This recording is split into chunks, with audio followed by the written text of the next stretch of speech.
Aspirants, कैसे हैं आप सभी लोग। Once again welcome back on व प्लेटफॉर्म मेंस वाला। Here this is Suchita Singh. I hope आप सभी बहुत अच्छे होंगे। तो आपकी प्रीलिम्स प्रिपरेशन को और भी अच्छा बनाने के लिए मेंस वाला ने आज से एमसीक्यू सीरीज स्टार्ट कर दी है। ठीक है, तो अगर आप डेली बेसिस पर हमारी पॉलिटी की लेक्चर सीरीज़ और एमसीक्यू सीरीज़ को फॉलो करते हैं तो यकीन माने आपको कुछ और कहीं से पढ़ने की ज़रूरत नहीं है। ठीक है, तो बस आप सभी हम लोग के साथ बने रहिए। बाकी मेंस वाला की पूरी टीम आपके लिए फ्री ऑफ कॉस्ट जो भी संभव हो सकता है, जो भी पॉसिबल हो सकता है, सब कुछ आपको प्रोवाइड किया जाएगा। ठीक है, सो आज हमारी एमसीक्यू सीरीज़ का फर्स्ट लेक्चर है जिसमें हम अपने पॉलिटी के प्रीलिम्स में जो टॉपिक्स हैं उसमें पहला टॉपिक मतलब government of India act 1919, government of India act 1935 के कुछ एमसीक्यूज डिस्कस करेंगे। ठीक है, तो चलिए फिर अब स्टार्ट करते हैं, देखते हैं कि हमारा पहला एमसीक्यू क्या है। तो आपके सामने फर्स्ट क्वेश्चन है, निम्नलिखित में से किस अधिनियम द्वारा गवर्नर जनरल की परिषद में एक विधि सदस्य की अभिवृद्धि हुई। ठीक है, आपके सामने चार ऑप्शंस है।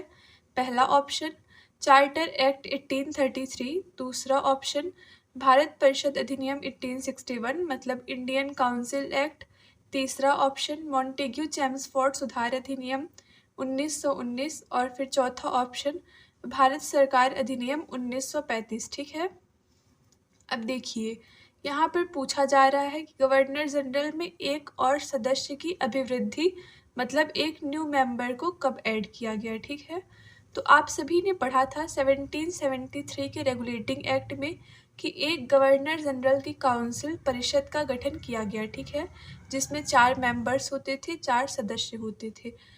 लेकिन 1833 मतलब 1833 के चार्टर एक्ट में उसमें उस परिषद में विधि सदस्य के रूप में एक नए मेंबर को ऐड किया गया। ठीक है, तो यहाँ पर आपका आंसर चार्टर एक्ट 1833 हो जाएगा। ओके, समझ आया।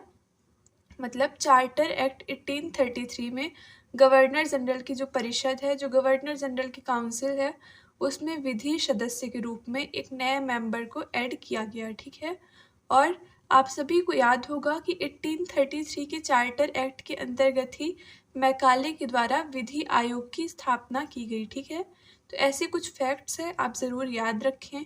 अगर हम 1833 के चार्टर एक्ट के सबसे इम्पॉर्टेंट प्रोविज़न की बात करें तो सबसे इम्पॉर्टेंट प्रोविज़न ये कहता है, इस एक्ट के द्वारा कंपनी के व्यापारिक अधिकार मतलब ट्रेडिंग राइट को कम्प्लीटली पूर्ण रूप से समाप्त कर दिया गया। ठीक है, ये प्रोविज़न किया गया कि अब कंपनी व्यापार नहीं करेगी, अब कंपनी का सिर्फ एक ही कार्य है, एक ही काम है, वो है प्रशासन करना मतलब एडमिनिस्ट्रेशन संभालना। ठीक है, समझ आया। तो चलिए अब हम अपने नेक्स्ट क्वेश्चन की ओर मूव करते हैं। ओके, हमारा यहाँ पर अगला क्वेश्चन है, निम्नलिखित में से किस अधिनियम ने सबसे पहले भारत के लिए संघीय ढांचे को आगे बढ़ाया।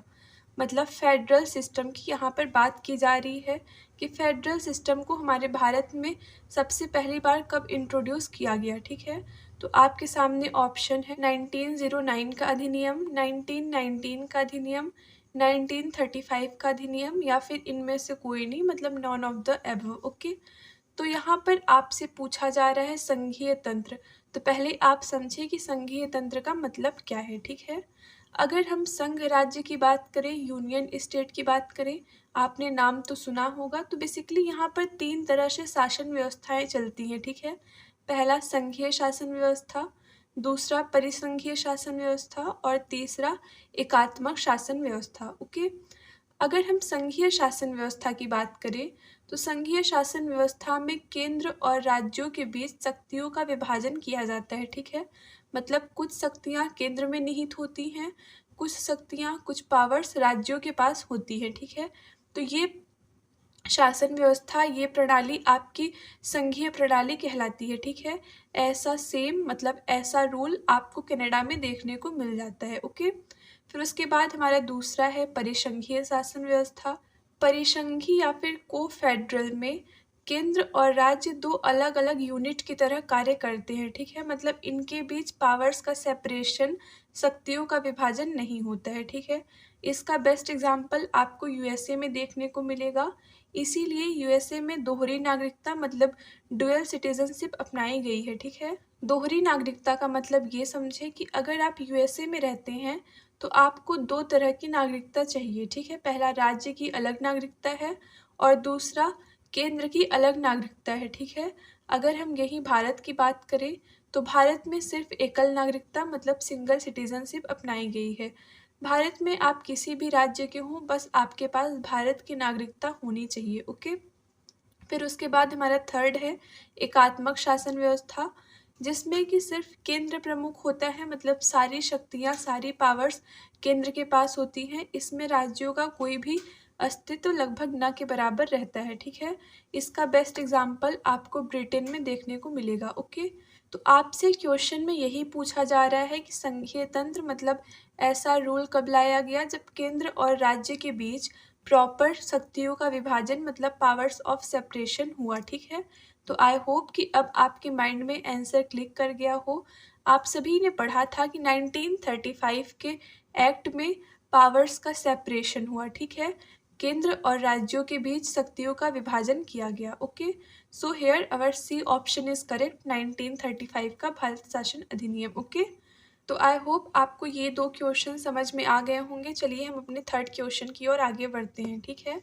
तो यहाँ पर आपका थर्ड क्वेश्चन है, मुसलमानों के लिए अतिरिक्त निर्वाचन प्रणाली प्रारंभ में किसके द्वारा लाया गया था, ठीक है। तो इसका आंसर तो सभी बच्चों को पता ही होगा। अगर आपको इसका आंसर पता है तो आप हमें कमेंट बॉक्स में बताएं, ठीक है। आपके सामने चार ऑप्शंस हैं। पहला ऑप्शन क्रिप्स मिशन 1942, दूसरा ऑप्शन मार्ले मिंटो सुधार 1909, तीसरा ऑप्शन मॉन्टेग्यू चेम्सफोर्ड सुधार 1919, चौथा ऑप्शन भारत सरकार अधिनियम 1935, ठीक है। तो आई होप कि अब इस क्वेश्चन का आंसर तो लगभग मोस्ट ऑफ द स्टूडेंट्स के माइंड में क्लिक कर गया होगा, क्योंकि ये फैक्ट हमने बहुत ही अच्छे से डिटेल में डिस्कशन किया था, ठीक है। तो यहाँ पर आपका सही आंसर मार्ले मिंटो सुधार 1909 है, क्योंकि हमने पढ़ा था मार्ले मिंटो रिफॉर्म 1909 में सांप्रदायिक निर्वाचन मतलब मुस्लिमों का अलग निर्वाचन, हिंदुओं का अलग निर्वाचन किया गया, ठीक है। और ये भी प्रोविज़न किया गया कि जो मुस्लिम वोटर्स हैं, जो मुस्लिम मतदाता हैं, वो सिर्फ मुस्लिम रिप्रेजेंटेटिव, सिर्फ मुस्लिम प्रतिनिधि को ही वोट देंगे, ठीक है। तो यहाँ पर आप एक तरह से कह सकते हैं कि मुस्लिमों के लिए अतिरिक्त निर्वाचन प्रणाली प्रारंभ की गई, ठीक है। तो मार्ले मिंटो रिफॉर्म 1909 सही आंसर हो जाएगा। चलिए अब हम अगले क्वेश्चन की ओर मूव करते हैं। हमारा नेक्स्ट क्वेश्चन है, किस अधिनियम के द्वारा केंद्रीय और प्रांतीय विधान परिषदों की संख्या में वृद्धि की गई, ठीक है। तो इसका आपका पहला ऑप्शन है 1861 के भारत परिषद अधिनियम के द्वारा, इंडियन काउंसिल एक्ट के द्वारा। दूसरा है 1892 के परिषद अधिनियम मतलब 1892 के काउंसिल एक्ट के द्वारा। तीसरा है 1935 के भारत शासन अधिनियम के द्वारा। और चौथा है 1919 के भारत शासन अधिनियम द्वारा, ठीक है। तो यहाँ पर आप सभी ने पढ़ा था कि 1892 का जो एक्ट था मतलब 1892 के एक्ट में केंद्रीय और प्रांतीय विधान परिषदों में कुछ गैर सरकारी सदस्यों की नियुक्ति हुई, ठीक है। पढ़ा था ना कि केंद्रीय में मतलब जो केंद्र में गैर सरकारी सदस्य की नियुक्ति होगी, अपॉइंटमेंट होगी, वो वायसराय करेंगे, और जो प्रांत में होगी वो गवर्नर जनरल करेंगे, ठीक है। इतना याद है तो आपका आंसर 1892 का भारत परिषद अधिनियम हो जाएगा, ओके। समझ आया। चलिए अब हम अगले क्वेश्चन की ओर मूव करते हैं। हमारा नेक्स्ट क्वेश्चन है, मॉन्टेग्यू चेम्सफोर्ड सुधार अधिनियम कहलाता है, मतलब किस एक्ट को हम मॉन्टेग्यू चेम्सफोर्ड रिफॉर्म कहते हैं, ओके। यहाँ पर आपके सामने चार ऑप्शंस हैं, okay. So here our first option is Bharat परिषद अधिनियम 1909, सेकेंड भारत परिषद अधिनियम 1919, थर्ड भारत परिषद अधिनियम 1935। बेसिकली आप यहाँ पर ऑप्शन 2 और 3 में भारत शासन अधिनियम 1919 और 1935 है, ठीक है। फिर उसके बाद हमारा लास्ट ऑप्शन है भारत परिषद अधिनियम 1892। तो आप सभी ने पढ़ा था कि मार्ले मिंटो रिफॉर्म 1909 के एक्ट को कहा जाता है और मॉन्टेग्यू चेम्सफोर्ड रिफॉर्म 1919 के एक्ट को कहा जाता है, ठीक है। तो यहाँ पर आपका राइट आंसर 1919 का भारत शासन अधिनियम हो जाएगा, ओके। भारत शासन अधिनियम 1919 में मतलब जब ये एक्ट आया तो उस टाइम पर मॉन्टेग्यू हमारे भारत के सचिव हुआ करते थे और चेम्सफोर्ड वाइसराय थे, ठीक है। तो इसलिए इसका नाम मॉन्टेग्यू चेम्सफोर्ड रिफॉर्म पड़ा, ठीक है। इतना समझ में आया। चलिए अब हम अगले क्वेश्चन की ओर आगे बढ़ते हैं। हमारा नेक्स्ट क्वेश्चन है, निम्नलिखित में से किस अधिनियम के तहत बर्मा भारत से अलग हुआ? तो इस क्वेश्चन का राइट आंसर 1935 का भारत शासन अधिनियम हो जाएगा। ओके, 1935 के भारत शासन अधिनियम में बेसिकली बर्मा को भारत से अलग किया गया और 1936 में उड़ीसा की भी स्थापना की गई, ठीक है। आप सभी जानते हैं 1935 का एक्ट हमारे लिए कितना ज़्यादा इम्पोर्टेंट है और इसमें कुछ प्रोविजंस भी किए गए हैं जो हमको एट एनी रेट कभी नहीं भूलने हैं, ठीक है। जैसे इसमें फेडरल कोर्ट की स्थापना की गई, आरबीआई की स्थापना की गई। अगर आपसे पूछा जाए कि first currency printed in India, तो आपका आंसर 1937 हो जाएगा, ठीक है। उसके अलावा भी यहाँ पर कुछ इम्पॉर्टेंट प्रोविजंस किए गए हैं जो आप हमारी लेक्चर वीडियो में देख सकते हैं, ठीक है। तो आई होप आपको ये एमसीक्यू सीरीज़ इंटरेस्टिंग लग रही हो, क्योंकि यहाँ पर आप सबसे पहली बात तो ऑप्शन एलिमिनेट करना धीरे धीरे सीख जाएंगे, ठीक है। किस ऑप्शन को हमको बिल्कुल चूज़ नहीं करना है, मतलब किस ऑप्शन के सही होने की प्रोबेबिलिटी 0 है, किसकी हाई है, किसकी 50-50 है। आप ये बहुत ही कम टाइम में सीख जाएंगे, क्योंकि जब आप इन बिटवीन द लाइन पढ़ते हैं तो आप उस फैक्ट के अलावा भी कई ढेर सारे फैक्ट्स, कई ढेर सारे कॉन्सेप्ट्स एक्सप्लोर कर सकते हैं, ठीक है। तो आपका यहाँ पर नेक्स्ट क्वेश्चन है, भारत में प्रथम बार लोक सेवा आयोग की स्थापना किस अधिनियम के द्वारा की गई, ठीक है। ये क्वेश्चन तो किसी का भी रॉन्ग नहीं होना चाहिए, क्योंकि ये हमने अच्छे से पढ़ा था। ओके, सो हेयर आपके सामने 4 ऑप्शंस हैं। पहला ऑप्शन भारत परिषद अधिनियम 1892, इंडियन काउंसिल एक्ट। दूसरा भारत परिषद अधिनियम 1919, भारत परिषद अधिनियम 1935, भारत परिषद अधिनियम 1909। आप इसको भी करेक्ट कर लीजिएगा। तो यहाँ पर आपका आंसर, आई होप सभी ने अभी तक कमेंट में लिख दिया होगा, तो आपका आंसर राइट हो जाएगा 1919 का एक्ट।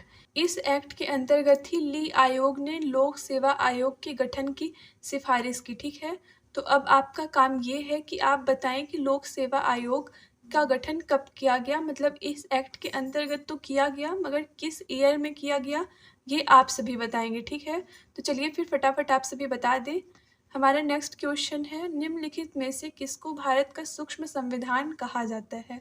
संविधान का 44वां संशोधन, संविधान का 42वां संशोधन, government of India act 1919, government of India act 1935।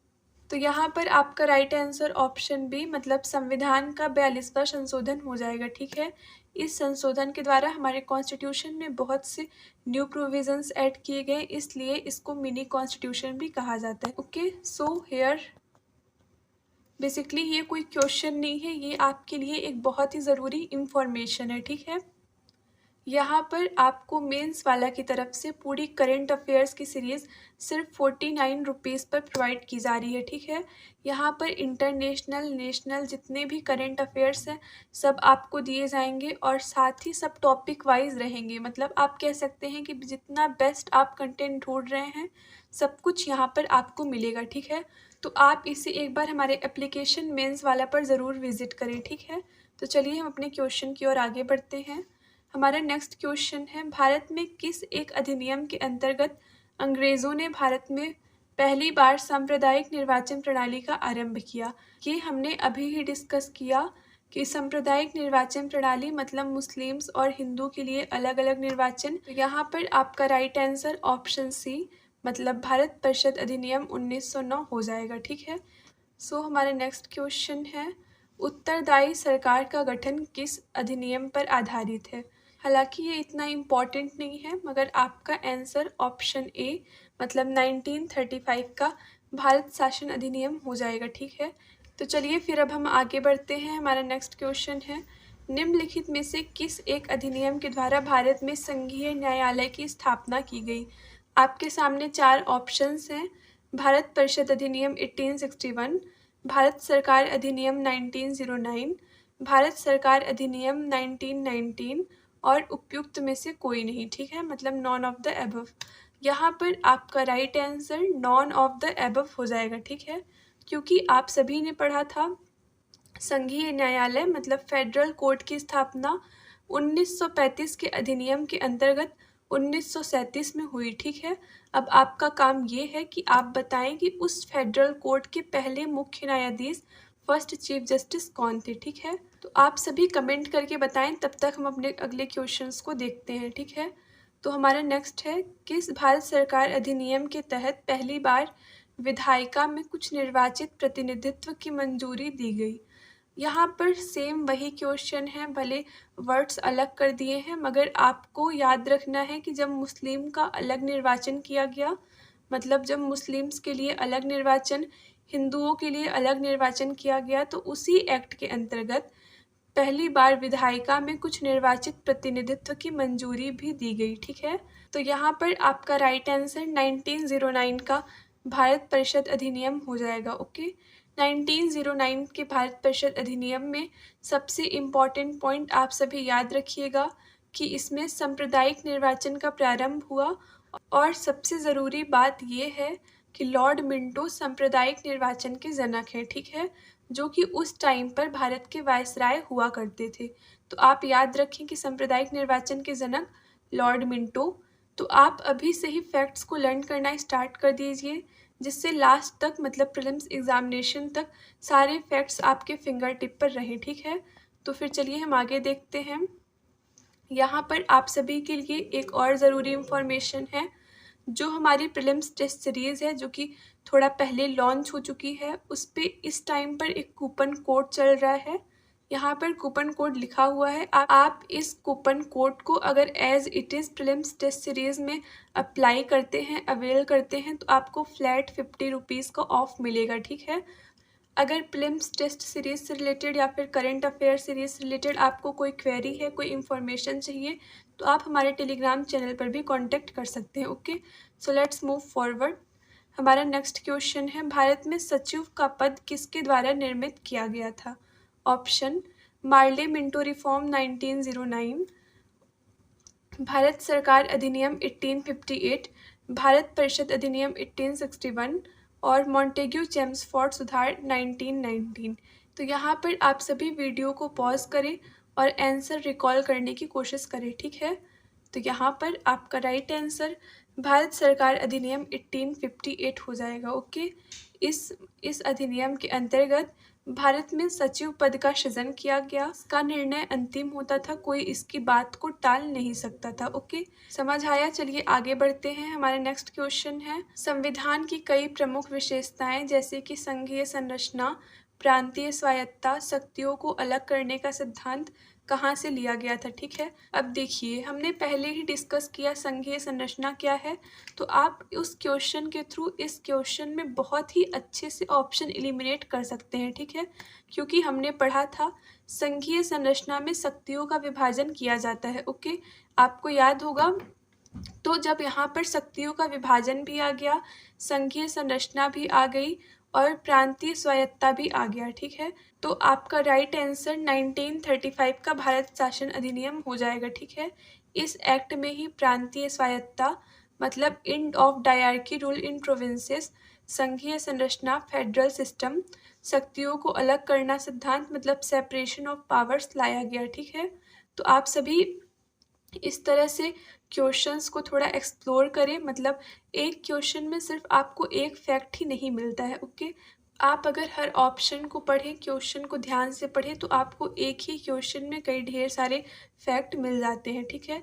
तो इम्पॉर्टेंट ये नहीं है कि आप एमसीक्यू प्रैक्टिस करें, इम्पॉर्टेंट ये है कि आप ये देखें कि क्या आप उस वक्त फैक्ट्स को लर्न कर पा रहे हैं, क्या आपने जो पढ़ा वो आप क्वेश्चंस में अप्लाई कर पा रहे हैं।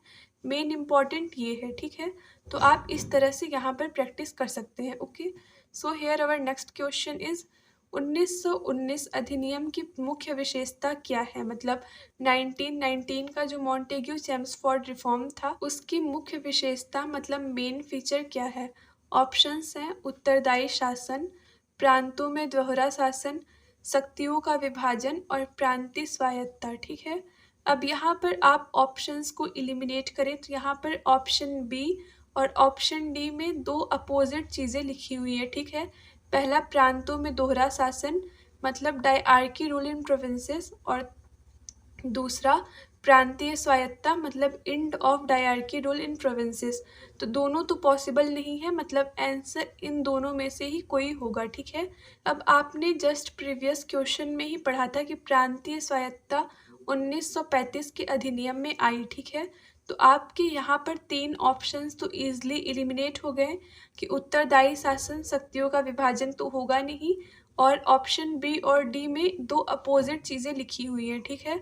मतलब डायआर्की रूल इन प्रोविंसेस और end of dyarchy rule in provinces, तो दोनों तो होगा नहीं, लेकिन हमने पढ़ा था प्रांतीय स्वायत्ता मतलब end of dyarchy rule in provinces 1935 के एक्ट में आया। तो अब हमारे पास एक ही ऑप्शन बचता है, वो है ऑप्शन बी, ठीक है। मतलब प्रांतों में दोहरा शासन डायआर्की रूल इन प्रोविंसेस, तो हमारे पास यहाँ पर ऑप्शन बी करेक्ट है, ओके। तो इस तरह से अगर आप क्वेश्चन सॉल्व करते हैं तो यकीन माने आपको बहुत ही लंबे टाइम तक ये फैक्ट्स लर्न रहते हैं, ठीक है। अगर आप बस क्वेश्चंस को देख के राइट आंसर टिक करके निकल जाते हैं तो हो सकता है आप वो फैक्ट भूल जाएं, मगर जब आप इन बिटवीन द लाइंस पढ़ेंगे, ऑप्शंस को एलिमिनेट करेंगे तो आप बेहतर समझ पाएंगे, ठीक है। तो चलिए अब हम आगे बढ़ते हैं। हमारा क्वेश्चन है, भारतीय संविधान का सबसे बड़ा एकांकी स्रोत है। ऑप्शन ए ब्रिटिश शासन, ऑप्शन बी यूएसए का bill of rights, option C government of India act 1935, option D government of India act 1919। अब यहाँ पर आई डोंट थिंक कि एक्सप्लेन करने की ज़रूरत है, क्योंकि हमने सोर्सेस ऑफ कॉन्स्टिट्यूशन में पढ़ा था कि हमारे कॉन्स्टिट्यूशन का लगभग 60% पार्ट 1935 के गवर्नमेंट ऑफ इंडिया एक्ट से लिया गया है, ठीक है। तो यहाँ पर आपका right answer government of India act 1935 हो जाएगा, ओके। और हमारे कॉन्स्टिट्यूशन को गवर्नमेंट ऑफ इंडिया एक्ट 1935 का कार्बन कॉपी भी कहा जाता है, ठीक है। तो चलिए अब हम आगे बढ़ते हैं। हमारा नेक्स्ट क्वेश्चन है, ब्रिटिश संसद द्वारा निर्मित कानूनों ने प्रांतों में द्वैत शासन स्थापित किया। तो आपके पास चार ऑप्शन हैं, आप प्लीज़ इन्हें पढ़ें और राइट आंसर जो भी हो आप कमेंट बॉक्स में बताएं, ठीक है। तो ऑप्शन फर्स्ट है 1909 का भारत परिषद कानून, ऑप्शन बी है 1919 का भारत सरकार अधिनियम, ऑप्शन सी है 1935 का भारत सरकार अधिनियम, और ऑप्शन डी है 1858 का भारत सरकार अधिनियम, ठीक है। आई डोंट थिंक कि अब यहाँ पर ज़्यादा एक्सप्लेन करना है, क्योंकि सेम यही फैक्ट हमने ऊपर दो क्वेश्चंस में पढ़ा। प्रांतीय स्वायत्ता मतलब end of dyarchy rule in provinces, ये हमने 1935 के एक्ट में पढ़ा। उसके बाद के क्वेश्चन में हमने देखा कि 1919 के एक्ट में प्रांतों में द्वैत शासन मतलब डायआर्की रूल इन प्रोविंसेस लाया गया, ठीक है।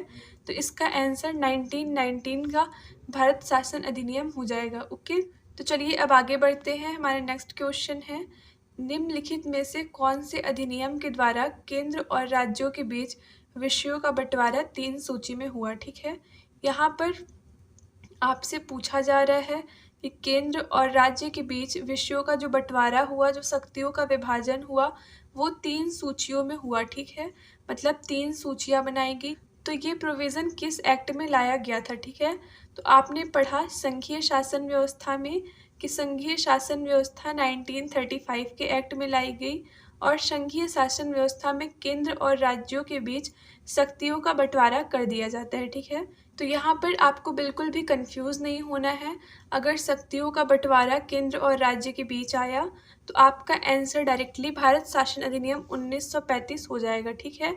यहाँ पर 3 सूचियाँ बनाई गई। अगर आपको इन सूचियों के बारे में नहीं पता है कौन सी सूचियाँ थी, कितने सब्जेक्ट्स हैं, तो आप हमारे लेक्चर मतलब जिस लेक्चर में हमने ये डिस्कस किया है government of India act 1919, government of India act 1935, उसकी डिस्क्रिप्शन में लिंक दे दी जाएगी, आप वहाँ से पढ़ करके इसको अच्छे से लर्न कर सकते हैं, ठीक है। तो चलिए अब हम आगे बढ़ते हैं। हमारा नेक्स्ट क्वेश्चन है, प्रांतों के दोहरे शासन को कौन से अधिनियम के तहत समाप्त किया गया है। अब यहाँ पर फिर वही बात आ गई, ठीक है, कि प्रांतों में दोहरे शासन को किस अधिनियम के द्वारा ख़त्म किया गया। तो हमने पढ़ रखा है कि प्रांतों में दोहरे शासन को 1935 के भारत शासन अधिनियम के द्वारा ख़त्म किया गया। ठीक है, तो चलिए अब हम आगे बढ़ते हैं। आज के क्वेश्चंस का लेवल नॉर्मल है, हम डेली क्वेश्चंस का लेवल भी अपग्रेड करते जाएंगे, जिससे आपको प्रीलिम्स एग्जामिनेशन में कोई भी प्रॉब्लम फेस ना करनी पड़े। ठीक है, तो आप बस डेली बेसिस पर हमें फॉलो करिए। बाकी जितना भी हो सकेगा, जो भी बेस्ट कंटेंट है, जो भी बेस्ट एजुकेशन है, हम आपको फ्री ऑफ कॉस्ट डिलीवर करने की कोशिश करेंगे। ठीक है, तो यहाँ पर नेक्स्ट क्वेश्चन है, भारत के लिए उच्च आयुक्त के पद का सृजन कब किया गया? मतलब भारत में हाई कमिश्नर के पद का पोस्ट का सृजन कब हुआ? आपके पास 4 ऑप्शंस हैं। 1919 के अधिनियम के अंतर्गत, 1947 के अधिनियम के अंतर्गत, 1935 के अधिनियम के अंतर्गत और 1909 के अधिनियम के अंतर्गत। ठीक है, तो हमने ये बहुत ही क्लियरली अपने लेक्चर सीरीज़ में पढ़ा था कि 1935 के अधिनियम के अंतर्गत भारत में हाई कमिश्नर के पद का सृजन किया गया। ठीक है, अब आप सभी का ये काम है कि आप हाई कमिश्नर, मतलब जो पहला हाई कमिश्नर था, उसका नाम कमेंट करें। ठीक है, तो चलिए आप सभी फटाफट याद करके बताएं, who was very first high commissioner. Okay, यहाँ पर हमारा अगला क्वेश्चन है, स्वतंत्रता पूर्व काल में किस दस्तावेज में नागरिकों के मौलिक अधिकारों का स्पष्ट वर्णन मिलता है? ऑप्शन ए 1930 की Simon commission report, option B 1935 का भारत शासन अधिनियम, ऑप्शन सी 1928 का नेहरू रिपोर्ट, ऑप्शन डी 1919 का भारत सरकार अधिनियम। जब हमने मौलिक अधिकार पढ़ा था, फंडामेंटल राइट्स पढ़ा था, उसमें हमने बहुत ही अच्छे से डिटेल में डिस्कशन किया था। ठीक है, नेहरू रिपोर्ट में, मतलब जो 1928 की नेहरू रिपोर्ट थी, उसमें 19 मौलिक अधिकार, 19 फंडामेंटल राइट्स का वर्णन किया गया। ठीक है, तो आपका आंसर 1928 की नेहरू रिपोर्ट हो जाएगी। अब चलिए आप सभी याद करने की कोशिश करें कि 1928 में जो नेहरू रिपोर्ट आई, मतलब जो 1928 में नेहरू समिति थी, उसके अध्यक्ष कौन थे। ठीक है, तो आप इस तरह अदर फैक्ट्स को भी बीच बीच में रिवाइज करते रहा करें। ठीक है, यहाँ पर अगला क्वेश्चन है, भारत के संविधान में केंद्र और राज्यों के बीच शक्तियों का विभाजन, इसका तो हमने पढ़ ही लिया कि भारत सरकार अधिनियम 1935 होगा। ठीक है, उसमें केंद्र और राज्यों के बीच शक्तियों का विभाजन किया गया। यहाँ पर आपका क्वेश्चन है, निम्नलिखित में से किस अधिनियम के द्वारा महिलाओं को मत देने का अधिकार दिया गया? मतलब वुमेन्स को वोटिंग राइट किस एक्ट के अंतर्गत दिया गया? आपके पास 4 ऑप्शंस हैं। 1919 के भारत शासन अधिनियम, 1909 के भारत परिषद अधिनियम, 1935 के भारत शासन अधिनियम, 1858 के भारत शासन अधिनियम। ठीक है, तो ये फैक्ट हमारी नोट्स में भी हैं, आप चाहें तो चेकआउट कर सकते हैं कि 1919 के भारत शासन अधिनियम के अंतर्गत महिलाओं को वोट देने का अधिकार दिया गया। ठीक है, हमने पढ़ा था कि इस वोट का अधिकार, मतलब इस वोट देने का अधिकार का जो बेस है, जो आधार है, वो स्टैंडर्ड था, मतलब कुछ आय के आधार पर, कुछ अपने प्रोफेशनल्स के आधार पर महिलाएं वोट दे सकती हैं। ठीक है, तो चलिए फिर आगे बढ़ते हैं। हमारा नेक्स्ट क्वेश्चन है, भारत में लोक लेखा समिति का गठन किस अधिनियम के तहत किया गया? ठीक है, यहाँ पर आपके सामने 4 ऑप्शंस हैं। मार्ले मिंटो सुधार 1909, मॉन्टेग्यू चेम्सफोर्ड अधिनियम 1919, भारत शासन अधिनियम 1935 और भारतीय स्वतंत्रता अधिनियम 1947। ठीक है, तो आपका राइट आंसर मॉन्टेग्यू चेम्सफोर्ड अधिनियम 1919 हो जाएगा। अगर आपको ये फैक्ट्स लर्न नहीं है, मतलब आप रिकॉल नहीं कर पा रहे हैं, तो आप प्लीज़ हमारे इस टॉपिक के वीडियो लेक्चर को ज़रूर देखें।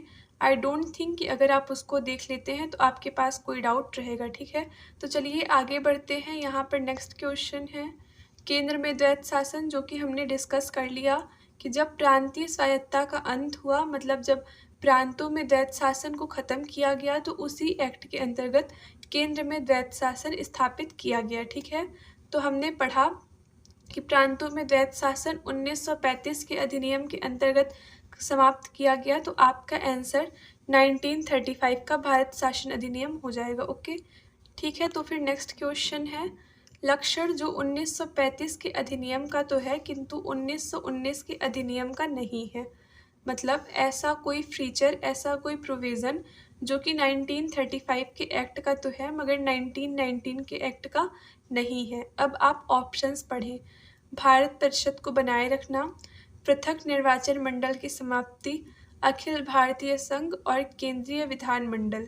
अब यहाँ पर आपने बहुत ही अच्छी तरह से पढ़ा था कि 1935 में अखिल भारतीय संघ की स्थापना का प्रावधान किया गया, लेकिन स्थापना हो नहीं पाई क्योंकि देशी रियासतों ने मना कर दिया। यहाँ पर लगभग ये प्रोविज़न किया गया था कि 11 ब्रिटिश प्रांत, 6 चीफ कमिश्नरी और स्वैच्छिक जितनी भी देशी रियासतें मिल जाएंगी उनसे मिलकर अखिल भारतीय संघ का गठन होगा, ठीक है। लेकिन ये प्रोविज़न फेल हो गया। तो आपका राइट आंसर अखिल भारतीय संघ हो जाएगा क्योंकि ये 1919 के एक्ट में नहीं था, 1935 के एक्ट में इसका प्रोविज़न किया गया। तो चलिए हम अपने आज के लास्ट क्वेश्चन की ओर आगे बढ़ते हैं। हमारा लास्ट क्वेश्चन है, किस अधिनियम के द्वारा अंग्रेजों ने अखिल भारतीय संघ प्रस्तावित की? तो हमने जस्ट अभी ही पढ़ा कि इसका आंसर 1935 का भारत शासन अधिनियम हो जाएगा, ठीक है। इस अधिनियम के द्वारा अखिल भारतीय संघ की स्थापना का प्रावधान किया गया। ओके, सो हियर आज का हमारा लेक्चर यहीं पर ख़त्म होता है। मिलते हैं आप सभी से अगले वीडियो में। तब तक आप अच्छे से पढ़ते रहें, खुश रहें, मस्त रहें। All the very best. Thank you so much. Keep studying. Okay.